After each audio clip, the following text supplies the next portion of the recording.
Oui, bonjour, je vais démarrer cette fois-ci les lectures, en commençant par David Belouche, voilà, bah, shalom, un ami d'enfance qui est parti il n'y a pas longtemps et qui a écrit beaucoup de livres, mais à ce jour, son enseignement n'a pas vraiment été reconnu dans l'ensemble de la communauté. Et en tant qu'ami, j'aimerais lui faire honneur en relisant d'une part certains de ses écrits et d'autre part avec certains chercheurs, certains rabbinim, essayer de découvrir les liens, rapport avec nos textes de la tradition hébraïque, afin de pouvoir retrouver dans nos textes la cohérence de certains chidouches, c'est-à-dire de découvertes que nous a fait David. Donc, ceci dit, je vais commencer par un livre assez simple. Ce livre, voilà, je lis, en tout cas je vois une date, 1983. Donc c'est un livre qui m'a donné, que nous étions à Nice. Alors, ce qui est désigné sous le nom de tradition primordiale, ça c'est le titre de ce livre. Alors, je vais lire quelques passages. Alors, je lis dans la page 1. Nombreux sont ceux qui s'intéressent à la mission d'Israël dans le monde. Nous essayons de cerner dans quelle mesure cette mission peut s'accomplir en tentant de donner les principes simples qui, dans une certaine mesure, permettraient cet accomplissement dans la paix. Alors, je ne vais pas tout lire, hein, je prends que quelques passages. Hein. Donc ensuite, il nous ramène dans la psychanalyse de Jung. La psychanalyse de Jung a dit: j'ai analysé toutes les âmes de tous les peuples, et à toutes j'ai trouvé une explication, une structure, mais à Israël, je n'en ai point trouvé. Cette manière de mettre en évidence le mystère d'Israël, devant laquelle un psychologue tel que Jung a été confronté et à approfondir. Donc, il appelle ça la connaissance intégrale. Cette connaissance intégrale n'est point une connaissance purement livresque. Si elle utilise le livre, elle n'est point l'esclave de références et de lignes couchées jadis sur le papier. Donc là, il va un peu fort et peut-être que là, il commence à prendre une certaine distance avec l'approche traditionnelle, qui est une approche qui est penchée sur les livres, penchée sur les références. Lorsqu'on a un chidouche, une nouveauté, et là, malheureusement, comme David voulait aussi être reconnu, le travail que nous allons faire, c'est de montrer que les chidushim, les nouveautés de David, sont quand même en connexion avec cette tradition du livre. On le dit. Alors je ne sais pas moi David avec qui il était connecté et qu'est-ce qui fait son originalité, mais bon, il semblerait de toute façon qu'il travaille sur ces deux plans. Un plan de relation avec un des auteurs ou un des sages de la tradition et le texte lui-même. Et c'est pas pour autant qu'il lâche le texte. Et le travail que je voudrais qu'on fasse, c'est justement euh, retrouver aussi le texte sur lequel David s'appuie.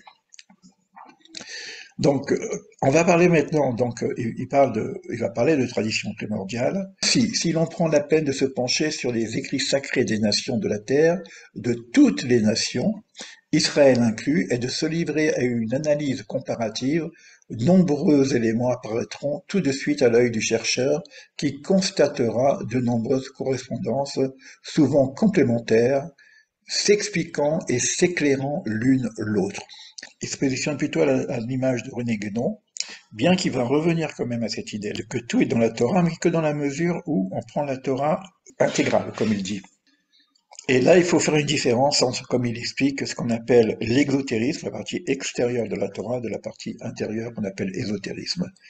Et là, maintenant, au niveau de l'universel, il revient à la notion d'Adam, puisque ça commence par un homme. Donc cet homme n'est pas un juif, n'est pas un chrétien, n'est pas un musulman, n'est pas un hindou, n'est pas un taoïste, c'est un homme, l'homme universel, on va dire.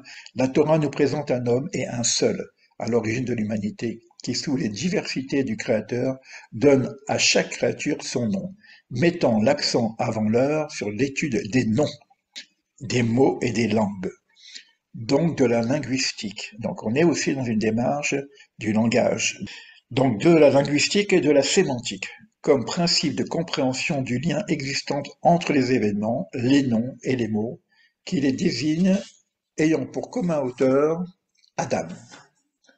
Autrement dit, le père de toutes les races de la terre, donc de toutes les nations. J'avance un petit peu. On sait que dans la tradition, il y a 70 nations, racines. À la racine hébraïque au départ, qu'on va retrouver d'ailleurs dans la Paracha Noé, où on va décrire, on va donner des noms simplement à l'ensemble des générations, et puis on va retrouver 70 noms. Au nombre de 70 sont les peuples de la terre et leurs traditions.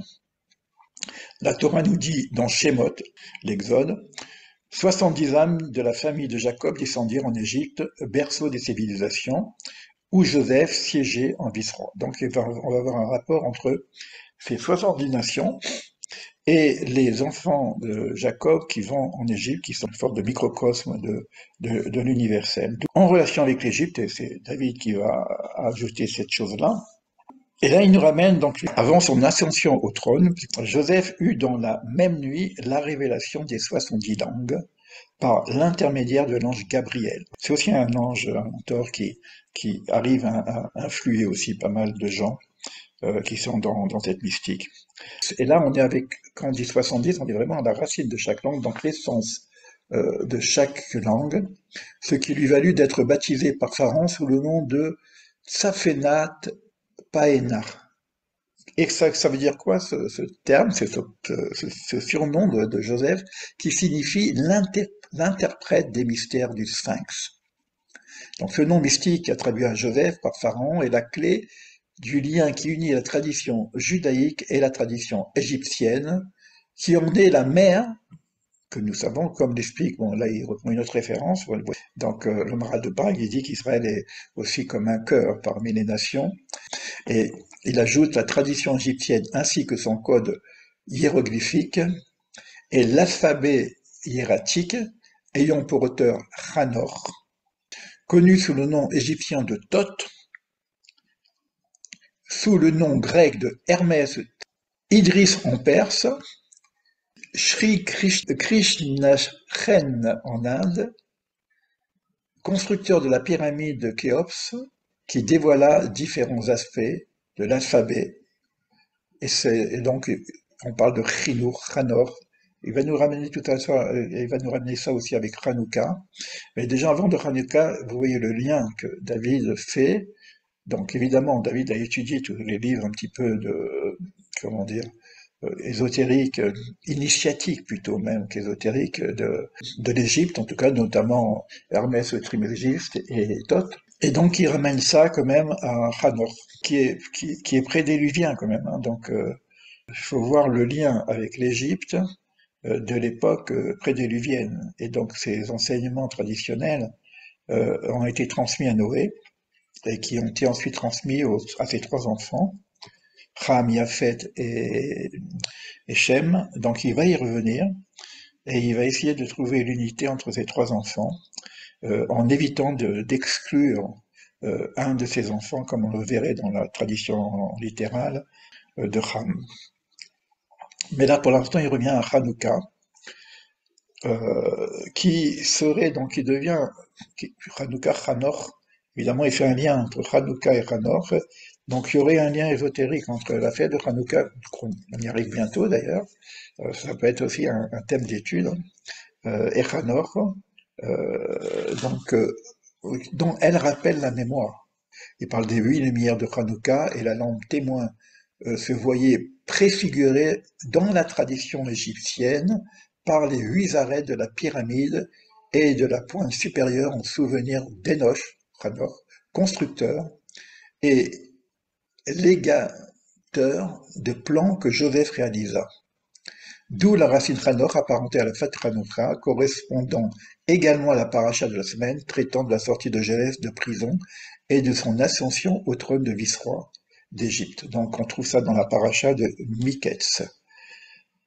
Donc on ne peut pas dire que David il est coupé du texte, il ramène sans arrêt quand même le texte. Alors à nous de voir, bon là par exemple, je n'ai pas les références entre Hanor et Hanouka, mais il ramène quand même ici la paracha Miketz de l'histoire de Joseph.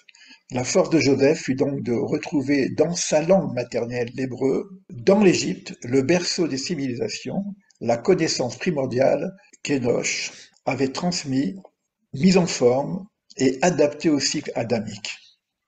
Donc là, il y a un petit peu de recherche à faire. Et donc, je reviens un petit peu sur ce qu'on avait dit pour Abraham tout à l'heure. Euh, il reprend le terme que j'ai avancé. Par ta descendance seront bénies toutes les familles de la terre. Bénédiction. Hein. Bénédiction dans les 70 ans de paix sous le règne de Salomon était une préfiguration. C'est vrai que cette chose-là, on l'a vu avec Salomon. Une sorte d'anticipation sur les temps messianiques, temps où Dieu sera un, reconnu comme tel, et où son nom sera un. Bayom Mahou Hashem Echad ou Shmo Echad. Donc il reprend des textes bien précis de notre tradition, avec la mission ou la responsabilité d'Israël de faire connaître au monde ce nom singulier qui est Hachem, et qui est un nom qui représente l'unicité de toutes choses, Kevavke, mais en même temps, donc quand on dit Hachem Echad, le un de Hachem, c'est donc principalement le nom de Yud Kevavke qui représente l'unité. Euh, J'aime à dire aussi que Manitou reprenait quand on parlait du schéma Israël. Bon, je ne fais pas des diversions, je mets des liens entre ce que dit David et ce qu'on a pu apprendre par ailleurs. Manitou disait que quand on dit schéma Israël, Hachem est le connu, Hachem Echad, qui dit quoi qui parle à qui? Et il disait que bon, c'est vrai qu'au départ, c'était les enfants d'Israël, donc de Jacob, qui disaient à leur fils, écoute Israël, Jacob, Dieu notre Dieu, Dieu est un, pour le rassurer de voir que la transmission pouvait se faire à la multiplicité, parce que elle se faisait jusqu'à présent de maître à disciple ou de père à fils, mais là, Jacob, il a 12 enfants, 12 façons d'être, donc 12 façons de capter un enseignement et comment capter la même chose si on est différent et surtout quand on parle de Dieu. Et là, ils disent, les enfants d'Israël disent, écoute Israël, Jean Jacob, Dieu notre Dieu, Dieu est un. Donc il va un peu plus loin, bon, je ne vais pas faire tout l'enseignement de Manitou, mais il dit aussi, viendra un jour où ce sera les nations qui diront à Israël, écoute Israël, Dieu notre un, Dieu notre Dieu, Dieu est un. Donc ils reconnaîtront l'ensemble des nations. Et c'est ça que vient dire ce texte, Bayom ou Hashem Echad ou Shmo Echad, viendra un jour où Dieu sera un et son nom sera un. Alors là, il dit cette problématique de l'unité. Il le dit à la fin de la page 9. Comment est-il possible de prêcher l'unité de Dieu si l'on imagine un Dieu bien à soi ou un autre ou des autres pour les nations, alors que la tradition elle-même nous dit que Elohim, Ein Od, En Od Milevado, il n'y a rien d'autre que lui. Car d'autres dieux, il n'y a pas. Euh, donc il reprend un petit peu cette notion de monothéisme, mais en insistant que, je reprends Manitou, je suis vraiment désolé parce que ça me fait beaucoup de références, Manitou disait, je crois qu'il dit la même chose, mais David reprend exactement la même chose. Si je pense qu'il y a un seul Dieu et c'est le mien, c'est pas du monothéisme, c'est de la monolatrie. Donc une forme d'idolâtrie du divin lui-même, quoi.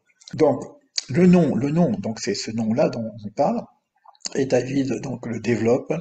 Dieu est un et son nom est un, donc ça c'est des choses connues. Le fond commun, alors là il reprend quelque chose, il dit, euh, alors il reprend un enseignement je pense que c'est de René Guénon.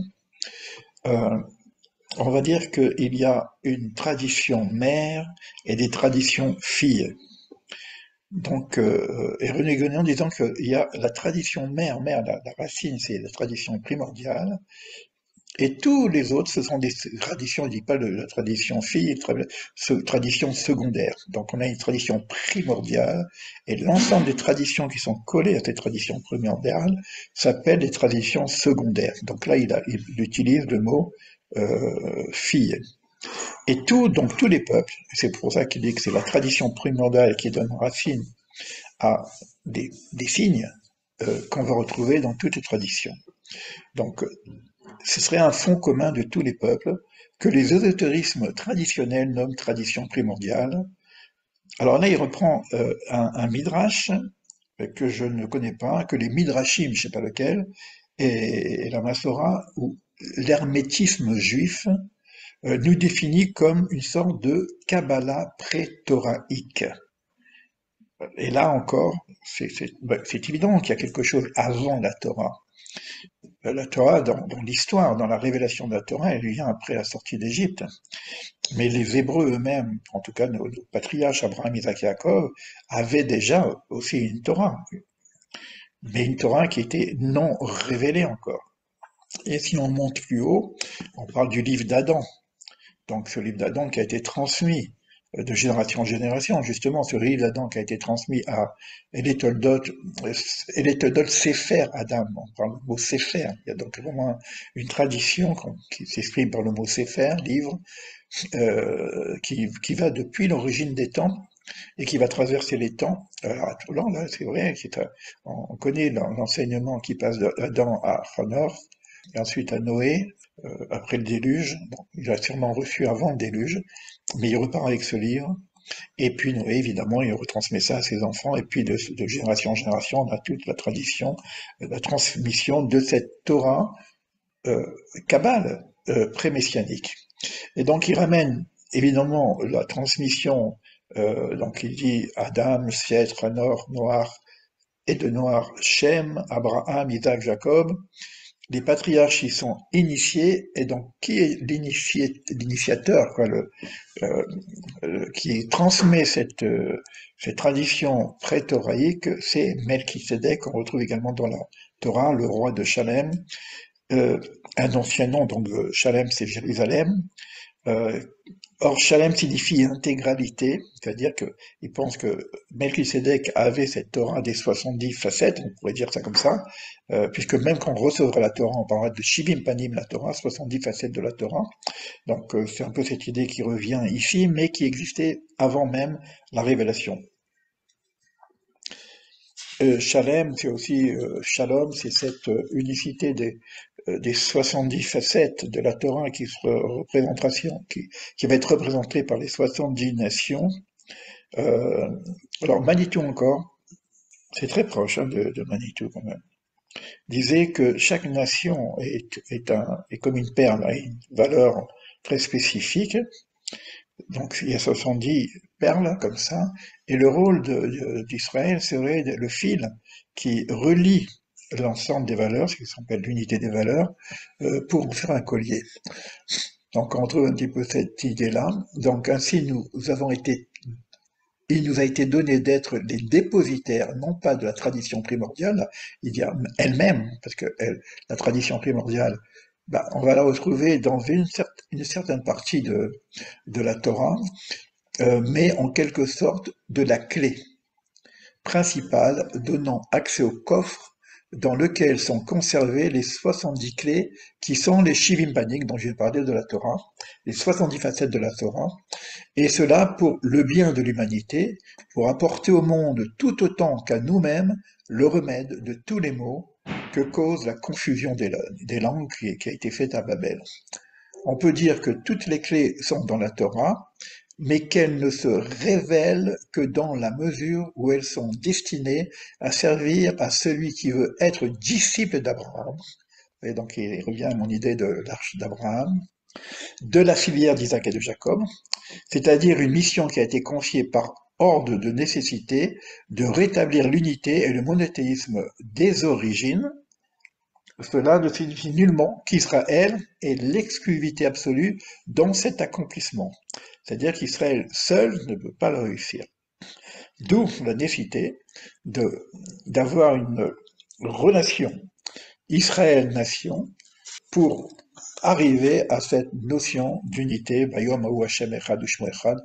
Dieu est un et son nom est un, qui est pour moi une introduction de l'ensemble un petit peu de la mission aussi de David. Hein. Le peuple d'Israël joue en quelque sorte le rôle du cœur de l'humanité, donc il reprend l'enseignement du Maharal de Prague, et c'est en quelque sorte au cœur qu'il incombe d'unifier, de participer à l'équilibre du corps, de l'âme et de l'esprit. Celui qui a compris l'essence d'une langue a compris la langue entière. Et l'essence d'une langue réside en premier lieu dans le nom même qui la désigne.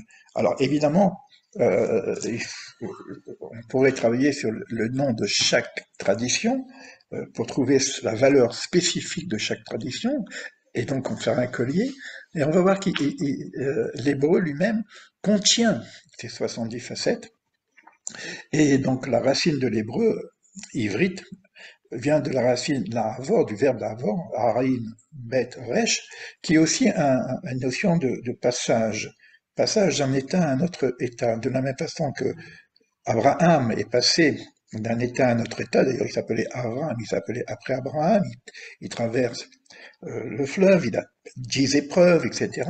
Jacob, il a aussi toute une expérience initiatique avec le Yavok, avec la lutte contre l'ange, etc. On a cette notion de passage, et donc Abraham, et donc c'est quoi cette bénédiction maintenant, si on peut y rentrer un petit peu, avant de savoir exactement le comment, en tout cas le quoi, c'est le passage.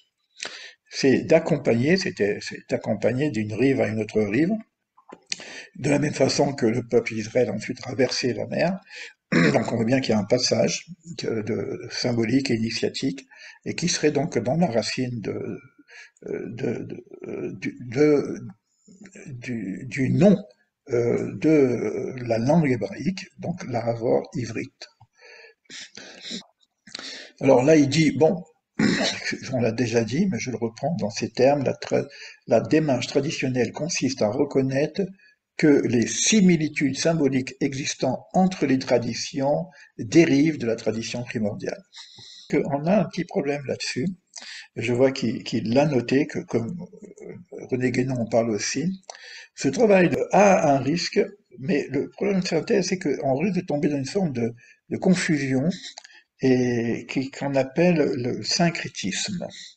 Donc il dit qu'il y a quand même deux postures, celui qui est vraiment de la tradition traditionnelle et qui sait en faire justement cette reliance, bon, ou cette synthèse si on veut dire ce terme-là, mais l'autre qui serait anti-traditionnel, qui serait altéré, corrompu, qu'on va retrouver de toute façon de par le monde, c'est de faire une forme de syncrétisme pour dire qu'on est pareil, etc., et qui fait qu'en fait il y a un grand mélange là-dessus. Il nous ramène aussi cette notion des forces de lumière et celle de l'obscurité. Alors là, il y a tout un enseignement avec le Bayer là-dessus. Qu'est-ce que cette obscurité, qu'est-ce que cette lumière cette lumière, le Oreganus est caché derrière les Shrakim, qui pourraient être les cieux, mais qui pourraient être aussi l'obscurité. Donc, et il ramène un petit peu cette notion un petit peu de la guerre des Lumières, hein, quand même, puisqu'il y a de toute façon cette lutte entre vérité et mensonge. Et, et là, le texte, il ramène donc des textes esséniens qui parlent de cette guerre, euh, qu'on connaît, hein, je crois qu'il y a un texte qui s'appelle La guerre des Lumières d'ailleurs, qu'on a retrouvé donc dans les grottes de Qumran. Et, il parle donc des enfants de la lumière contre les enfants des ténèbres.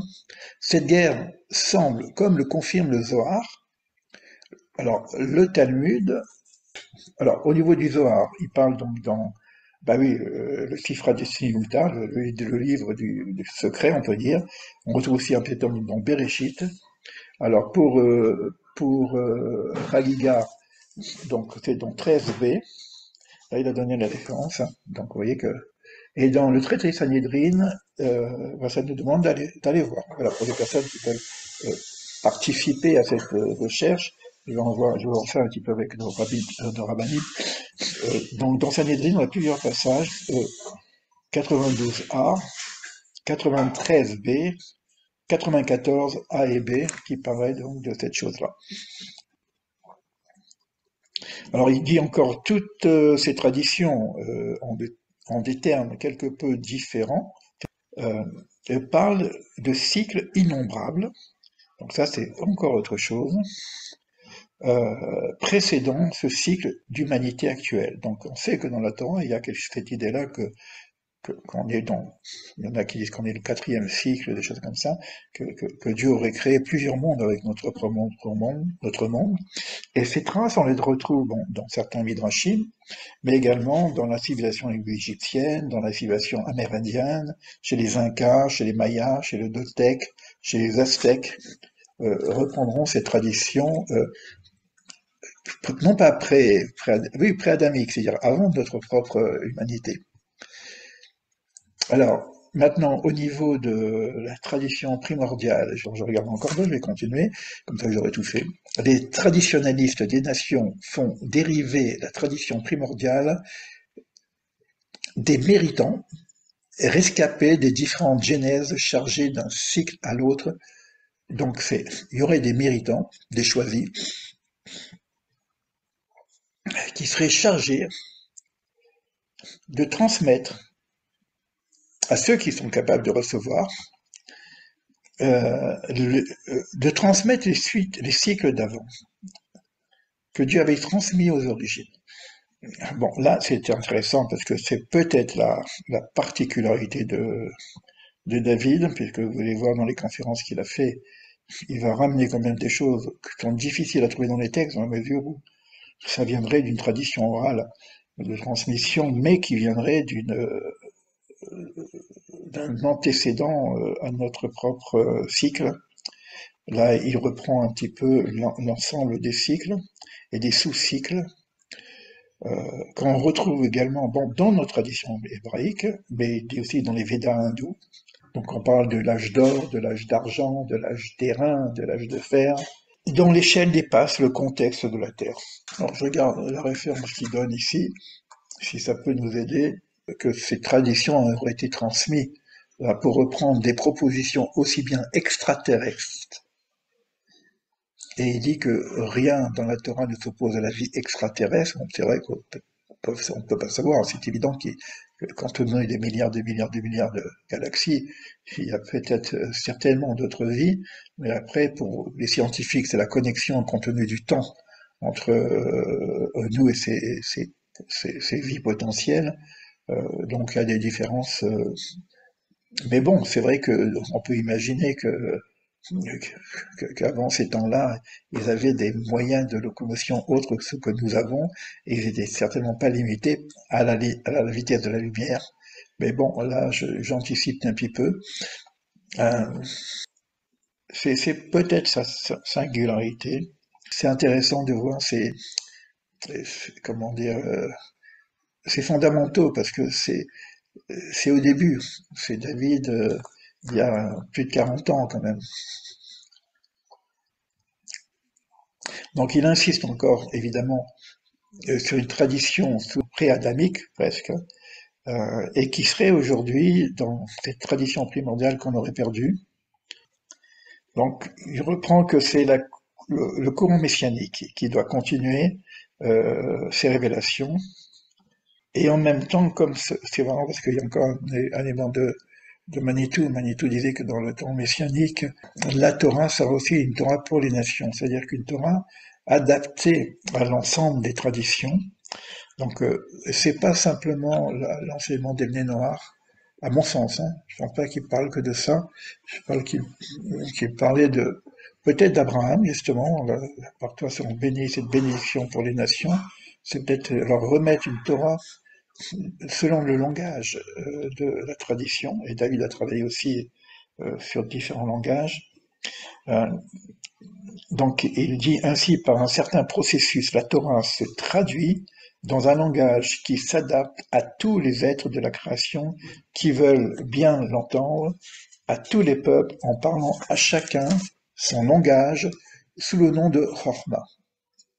Et cette sagesse Chorma dérive aussi bien de l'éthique que des sciences conjoncturales et que d'une forme des hauts mystères de l'initiation.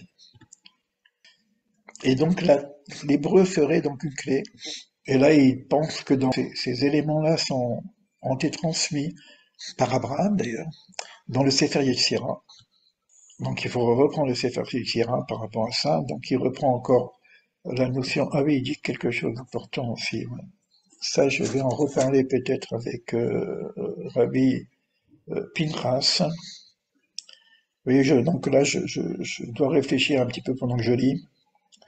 Donc, parce qu'il parle des enfants de Noir, qui sont Shem, donc de la racine shémite, qui va donner la tradition sémite, Yafet, la tradition yafétisme, et donc en tout cas, bon, pour l'instant, nous on sait que c'est la Grèce, et Ham, la tradition ramique, mais là, il vient avec une posture un peu différente de ce qu'on pourrait lire dans la littéralité du texte, puisque dans la littéralité du texte, on sait que Ham aurait vu ce qu'on appelle la nudité, mais je pense pas que ce soit la nudité physique, hein, de Noé. Peut-être qu'il a découvert, il est sorti du voile, il a peut-être vu quelque chose qui n'était pas à dévoiler, et puis on verra qu'est-ce qu'on peut faire avec ça. Alors, où est Ham? La langue de Ham, ses racines et ses engendrements, pratiquement ignorés. Moïse a épousé Tsipora, l'oiseau, au féminin, dont la valeur numérique est égale à Shalom, la paix. Et Tsipora était de la génération de Ham, c'était une Ramite. Elle était éthiopienne. Donc on parle, je ne sais pas si on parle vraiment de la race noire, en tout cas Ham ça veut dire chaud, mais souvent on met ça par rapport à la race noire. Et là vraiment, c'est ça qui est intéressant ici, parce que si on considère que la race noire aurait été maudite, on a un problème quand même de relation avec le peuple noir et qui, d'après Manitou, est très très proche du peuple hébreu, dans la mesure où ils ont vécu tous les deux les pogroms, les génocides, etc. On parle de l'esclavage des races noires. Je sais que Rabbi Pinchas fait un gros travail pour retrouver la tradition. Alors, il parle des peuples d'Afrique, mais là, on pourrait voir aussi le lien avec Ram. Et là, il dit, ce serait le chaînon manquant. Là, je crois que ça va intéresser Rabbi Pinchas, puisqu'on en a parlé, pour retrouver l'intégralité de la tradition à laquelle il a accédé, puisque sa sphère est Netzach, victoire, éternité. Alors là, il met Ham là-dedans, donc là, je n'ai pas de référence. Et c'est marrant parce que c'est l'éclat de blancheur. On retrouve vraiment tout le bailli là-dessus. Et dont la valeur numérique est équivalent à, là je dis EB, je ne sais pas ce qu'il veut dire par EB, Kedem Aleph, c'est-à-dire principe primordial de la tradition une. Donc là, il y a de quoi creuser sur ce qu'il veut faire. Bon, Dalil, c'est quelqu'un qui veut unifier tout, hein, donc il veut faire l'unicité, la réunification des trois enfants de. Euh, là, en fait, non, il va dire que Shem réunifie les deux traditions, Yafet et Ham. Un peu comme aurait été le rôle de Joseph, qui a atteint cet état central d'une conscience originelle. Ainsi, l'hébreu s'affirme comme la langue sémitique par excellence et comme jointure entre les langues de Yafet, Yafétisme, et de Ham, Hamite. Là, je ne sais pas qu'est-ce qu'on a comme référence, mais bon, c'est quand même intéressant comme ça. Alors il dit bien qu'il n'existe pas à proprement parler de langue purement ramite ou purement yafétiste ou sémite à cause de mélanges s'étant opérés ultérieurement dans l'histoire, il ne fait tout de moins aucun doute qu'il s'agit là de prédominance linguistique marquée par la nature originelle des langues. Bon, après il travaille un petit peu sur les lettres. C'est vraiment la fin du livre, hein, donc il développe pas beaucoup, mais il travaille quand même un peu sur les lettres. Bon, David, évidemment, était un grand spécialiste de la lecture des lettres symboliques. Donc, cette Chorma dont il parlait est en rapport avec le Yud. Et oui, évidemment, puisque dans l'arbre de vie, on sait que le Yud est dans la Chorma. Les quatre lettres de Dieu, on a le Yud dans la Chorma, le He dans la Bina, le Vav dans Tiferet, en tout cas dans les six séphirotes inférieures, et le He dans la Malchut. Donc il reprend cette idée-là de ce Yod qui est un fondement un yesod, comme il dit. Il dit cette lettre n'existe dans aucune autre langue, une lettre qui n'est qu'un point quelque part.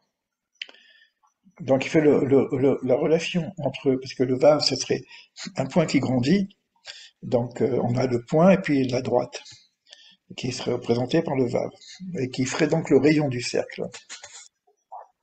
Et il prend par exemple trois lettres, là on parle que de trois, donc il faut voir dans ces autres livres s'il développe. Il dit que le Aleph s'appelle aussi Av, le père, que chaque lettre a une signification par rapport à son nom. On connaît très bien la signification du Aleph, il y a beaucoup d'enseignements là-dessus. Moi-même, j'ai beaucoup de vidéos sur toutes les lettres, donc sur le mot Aleph, mais il faut savoir aussi que c'est Av, père, et c'est aussi Or, lumière.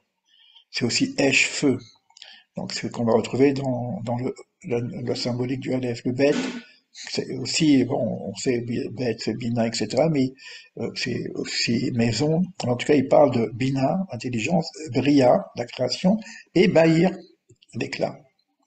Et le Guimel, donc, c'est Goël, le sauveur. Donc, c'est aussi le jardin d'Éden. Donc voilà, donc il dit pas grand-chose, hein, c'est pour des exemples, pour montrer l'importance de la signification des lettres. Et il reprend aussi juste une petite, c'est comme une forme d'introduction, il y a rien, hein, donc j'ai fini le livre d'ailleurs, sur le Sefer Yetzira, qui parle des 231 portes génératrices de l'alphabet, qui se trouvent être les clés de toutes les langues, de tous les langages, aussi bien les langages humains, animaux, il dit etc. Je suppose qu'il parle du végétal et du minéral, les quatre éléments, hein. Et ces 231 portes sortent les sons, les phénomènes de base de toutes les sciences, de tous les langages. Donc c'est vraiment juste un petit paragraphe pour nous ouvrir un petit peu à ce qu'il va développer pour la suite. Vous savez que ce livre-là, donc, il y a plus de 40 ans. Alors, imaginez que si c'est une forme d'introduction, j'ai l'honneur de l'avoir, en tout cas. Jérusalem céleste ou 70 noms. Euh, Tradition primordiale et Torah de Tzion.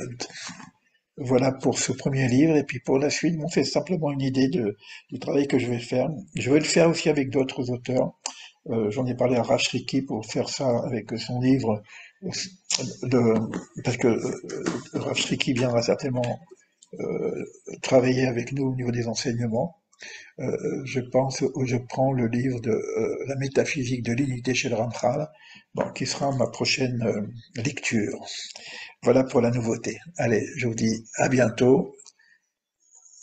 Au plaisir de vous retrouver tous ensemble dans un échange direct.